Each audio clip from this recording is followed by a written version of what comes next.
Morning. Ready to go? Yep. Oh, fantastic. Bran, Chief Executive, Business Council of Australia. Thank you, everybody, for coming today. Today we're here to launch our election platform. It's what we've described as our Big Five document. What we're saying is that Australia is a wonderful place, but we face many challenges right now, and we need clear policy solutions to those challenges. We know that we've got productivity that isn't where it needs to be. Productivity is negative 0.8% against the long run average of more than 1%. We know that real wages have gone backwards since December of 2022.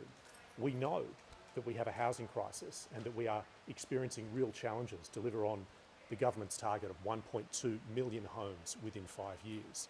We know that we have a challenge in terms of securing all the business investment that's necessary, the certainty that's required to deliver net zero by 2050.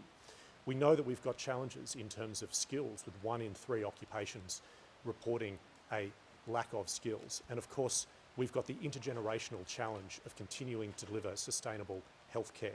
In that context, we're putting forward real solutions to these challenges.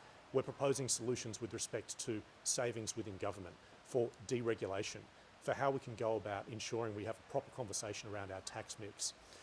Underpinning all of this, underpinning everything, is the role of the private sector. For that critical question that we've identified first, as how do we ease cost of living, the best thing that we can do is drive productivity.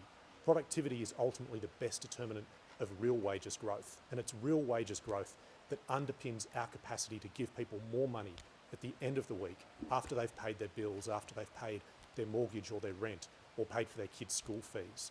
That's what we're trying to shoot for. And if we can deliver real wages growth by enhancing productivity, the answer for that is unquestionably making sure we support businesses to be the best that they can be. As I said, that means focusing on deregulation, our workplace settings, our tax settings, and so forth. So we agree with the Treasurer. He said that he wants to see a private sector recovery. We think that this Big Five document that we're launching today affords us a strong basis for doing that. Very happy to take any questions. On the coalition's plan for tax breaks for work hunters, is that something the business industry or business owners are calling for? What are your thoughts on that? Well, I think that we have, firstly, let me say that the number one thing that we can do with respect to tax is look at the tax system holistically. And so what that means is looking at all of the different tax measures that are on the table, so personal taxes, company taxes, state-based taxes, consumption taxes. The best thing that we can do is look at them holistically rather than on a piecemeal basis. We know that we need to find ways of delivering a greater size of the pie, if I can put it that way. And the way that we do that is by bringing in more investment. To get that investment, we need those more competitive settings. But directly to that question, we do favour, we do support our colleagues at COSBOA who've argued for this measure, and they've done that because they see this as a useful basis for supporting small business. Are there more effective ways to use that money though? If the government's going to sacrifice revenue for lunches for business, wouldn't it be better off putting that money into something that's more productive? It all comes down to a cost to taxpayers. Isn't that a relatively inefficient way of spending taxpayer money? I think the key thing that we've got to focus on, certainly in terms of any type of tax measure, is we do want to see what it looks like from a productivity enhancing perspective. I would stress, as I mentioned before, that we support this measure from a small business perspective. We do back our colleagues because they've identified this as a measure which they regard as being important, but we do think it's important with any expenditure that is proposed with respect to federal money to go through that productivity enhancing productivity assessment process. And I would say one of the measures that we focused on in this document is a genuine productivity assessment of any proposed regulation.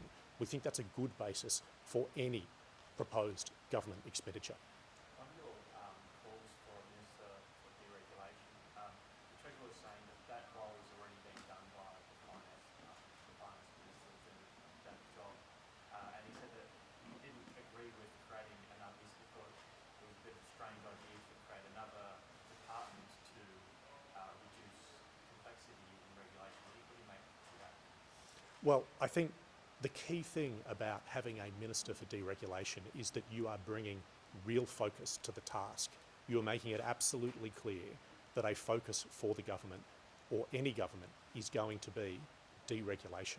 Now, we think that that's absolutely critical. We're seeing right around the world that other countries are increasingly focused on how they can reduce the regulatory impact on business. We think we need to be doing the same thing. Now, I don't just say that because being competitive is good for the sake of being competitive. It's because if other countries are more competitive than us, then they've got a better basis for securing the investment that we might otherwise secure. And I consistently hear from my members and from businesses around the country that we are not as competitive a place to do business as we used to be. So if we can find means, i.e. through reducing regulation and having that strong focus that comes with a minister, if we can find means of cutting red tape, we should absolutely do so. The government announced its small business strategy yesterday, so it's not much fanfare, and it's focused on clearing up where people can go get support. Is that perhaps, does that suggest that the government is open to setting up more of these, or cutting red tape to making it a clearer process for investors? Do you feel that's a step in the right direction? I think any support that we can provide in terms of giving people more access to information or affording better pathways or clearer pathways for people to access supports, or indeed just information about what those supports might be, is really very useful.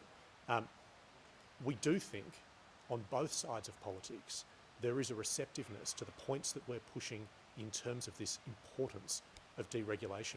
We hear that in the conversations that we have with government. We hear that in terms of the conversations that we have with the opposition as well. Fundamentally, as I say, we know that other countries are focusing on their competitive settings, and it's incumbent upon us to be doing the same thing if we're intent on winning investment here. Can you tell us how Australian businesses are feeling today about the flow-on effects and what they will be from US trade tariffs on Mexico, Canada and China? And are you concerned that Australia could pop tariffs? Well, I think we do need to plan for any potential scenario in terms of tariffs. It would be imprudent for us to do otherwise. I was in Washington in the latter part of last year, and the message there was very clear, and that was that Australia has always been a reliable, dependable ally and a great friend of the United States. And that is something that stands in our favour in terms of the potential imposition of tariffs on Australia. We do need to remember, of course, that we have a trade deficit to the United States. I think the two-way trade figures are about 100 billion all up. 65% of that is from the US to Australia. That's another factor that stands in our favour in terms of not having tariffs applied here. What we need to remember, however, is that we can't take that for granted. So we need to be working hard to ensure that those in Washington who are ultimately responsible for these matters understand why Australia should not be the subject of those types of tariff arrangements. And from everything that I see, both the Foreign Minister and the Trade Minister and the Prime Minister are well aware of that fact and are making the appropriate representations. The only other point that I'd make is that we do have concerns, and certainly my members have concerns, with respect to the potential imposition of tariffs on some of our trading partners, i.e. not us. Now, by that I mean if you've got, for example, a tariff that's imposed on China, then that has the potential to reduce demand for Australian commodities that go into Chinese products that they then sell into the American market. The challenge for us there is that there is a risk with respect to jobs. Australia is a trading nation. 1 in 4 jobs are trade dependent. So for us, making sure as much as we can that we are resilient to that risk is important. And that means doing everything that's within our reasonable control. And that comes back to the point that I made before about being competitive. We can only control what we can control. Being as competitive as possible, having the right type of regulatory settings, that's something that we can control. That's something that we should invest in. Thanks, everyone. Thank you very much.